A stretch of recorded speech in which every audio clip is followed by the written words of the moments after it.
The deep dive में स्वागत है। आज हमारे पास एक बहुत ही अनोखा और कह सकते हैं दिलचस्प नजरिया है। ये एक स्क्रिप्ट का हिस्सा है और ये एक ऐसी काल्पनिक दुनिया की बात करता है जहां सरकार टिकटॉक चलाती है। मतलब सोचिए, देश की पॉलिसीज इस बात पर तय हो कि उन्हें कितने फायर इमोजी मिले हैं। हाँ, सुनने में तो ये बिल्कुल मजाक जैसा लगता है, लेकिन ये कल्पना जो है ये असल में सोशल मीडिया, खासकर टिकटॉक, उसके बढ़ते असर पर और कैसे राजनीति में बातचीत का तरीका बदल रहा है, उस पर एक गहरी टिप्पणी है। हाँ बिल्कुल, जैसे इस स्क्रिप्ट में कुछ कमाल के आइडियाज हैं कि बिल सिर्फ 60 सेकंड के होंगे और वो भी ट्रेंडिंग ऑडियो के साथ, या फिर राष्ट्रपति को अपनी अप्रूवल रेटिंग बनाए रखने के लिए शायद थर्स्ट ट्रैप वीडियो बनाने पड़े। सही कहा, और ये सिर्फ ख्याली पुलाव नहीं है। स्क्रिप्ट इस तरफ भी इशारा करती है कि कैसे सरकारें असल दुनिया में भी इन प्लेटफॉर्म्स का इस्तेमाल कर रही हैं प्रोपेगेंडा के लिए या अपनी बात पहुंचाने के लिए। जैसे व्हाइट हाउस ने टिकटॉकर्स को ब्रीफिंग के लिए बुलाया था। ये दिखाता है कि इन प्लेटफॉर्म्स की पहुंच कितनी बढ़ गई है। तो चलिए इस अनोखी टिकटॉक सरकार वाले विचार को थोड़ा और समझते हैं, है ना? स्क्रिप्ट में कुछ और भी मजेदार उदाहरण दिए गए हैं।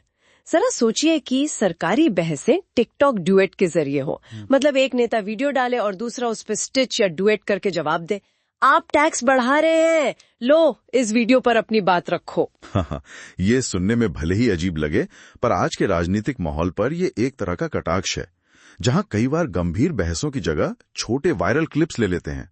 स्क्रिप्ट में तो ये भी है कि सुप्रीम कोर्ट के जज सजा सुनाने से पहले कोई डांस चैलेंज करें। ये दिखाता है कि कैसे हर चीज मनोरंजन बनती जा रही है। हाँ, और स्क्रिप्ट में एक पूरे दिन का नजारा भी पेश किया गया है कि सुबह कांग्रेस लाइव है और स्पीकर ने गलती से कोई सैड फेस फिल्टर इस्तेमाल कर लिया, या कोई बिल सिर्फ इसलिए पास हो गया क्योंकि वो किसी वायरल हैशटैग चैलेंज जैसे hashtag hot dog ban challenge के साथ ट्रेंड कर रहा था। और तो और पेंटागन युद्ध अपराधों से ध्यान हटाने के लिए डांस वीडियो लीक कर रहा है। हाँ, ये सारे उदाहरण एक बड़े विचार की तरफ इशारा करते हैं। स्क्रिप्ट में उसे क्लाउटोक्रेसी कहा गया है।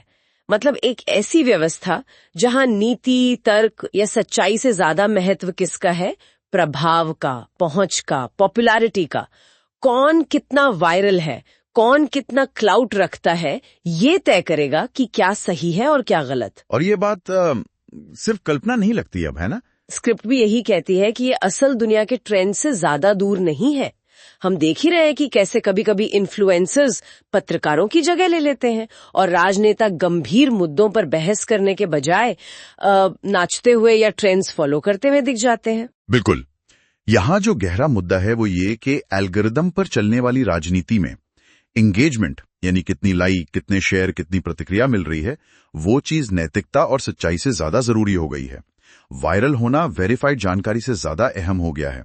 स्क्रिप्ट के शब्दों में कहें तो अब नेता नहीं बल्कि हमारा फॉर यू पेज हम पर शासन कर रहा है। ये एक तरह से डेमोक्रेसी को डोपामाइन के लिए ऑप्टिमाइज करना हुआ। तो फिर इस सब का निचोड़ क्या है? मतलब अगर ऐसी सरकार बन भी जाए तो इस स्क्रिप्ट के हिसाब से तो ऐसी सरकार पूरी तरह से अस्त व्यस्त होगी, अराजक, शायद देखने में बहुत मजेदार लगे, एंटरटेनिंग हो, पर शायद टिक नहीं पाएगी।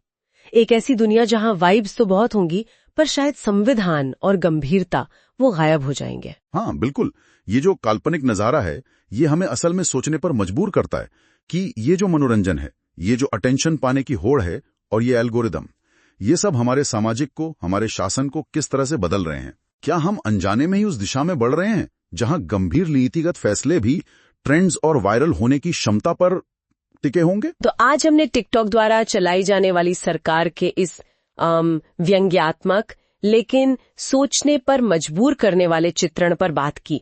जैसे स्क्रिप्ट में दिखाया गया है, ये साफ दिखाता है कि कैसे सोशल मीडिया ट्रेंड्स और ये प्लेटफॉर्म्स शासन के हर पहलू को बदलने की क्षमता रखते हैं। और जाते जाते एक विचार छोड़ जाते हैं सबके लिए सोचने को। ये स्क्रिप्ट में सीधे तौर पर तो नहीं है, पर जुड़ा हुआ है।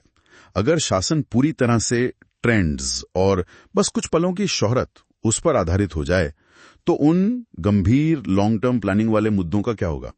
उन जटिल समस्याओं का क्या जिन पर तुरंत ध्यान या लाइक नहीं मिलते? क्या सिर्फ वही मुद्दे मायने रखेंगे जो आसानी से वायरल हो सके? सोचने वाली बात।